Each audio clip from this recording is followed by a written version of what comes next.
Donc, je m'appelle Christina Marcoux et là, je suis là pour vous parler d'un projet qui va être créé le 5 mars prochain, lors de la Semaine du 9 avec le Vivier. C'est un projet qui, pour moi, est 3 ans de travail. C'est finalement la culmination de toutes ces recherches.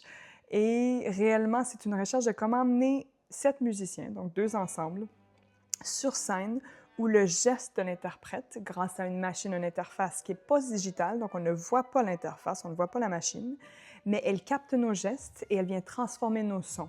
Elle vient créer une bande sonore en temps réel, on peut manipuler ce qu'on fait ou on peut faire une mémoire, par exemple. On peut vraiment venir jouer avec la musique, mais par le corps. C'est par le mouvement, c'est par les déplacements qu'on va réellement créer toute cette ambiance sonore, toute cette vie sonore.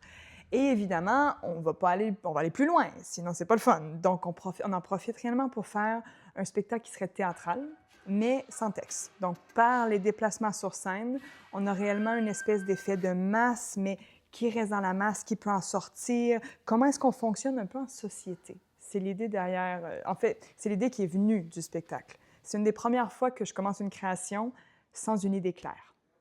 La base du projet, c'était de se dire, on est 7, on a 7 personnalités sur scène, on a 7 musiciens, chacun avec ses amours, chacun avec ses frustrations, chacun avec ses envies. Et à partir de ça, pendant des processus de résidence, il y a eu 4 résidences quand même, on est allé écrire. OK, ça fonctionne bien pour cette personne-là, on va l'exploiter. Ça ne fonctionne pas du tout, peut-être qu'on peut jouer avec, justement. Ça, c'est une blague qui revient souvent, partons de là pour créer quelque chose. Donc, chaque scène du spectacle, qui, en fin de compte, fonctionne comme une arche, mais c'était une surprise qui est arrivée au cours d'écriture, chaque scène est réellement conçue alentour d'un des interprètes.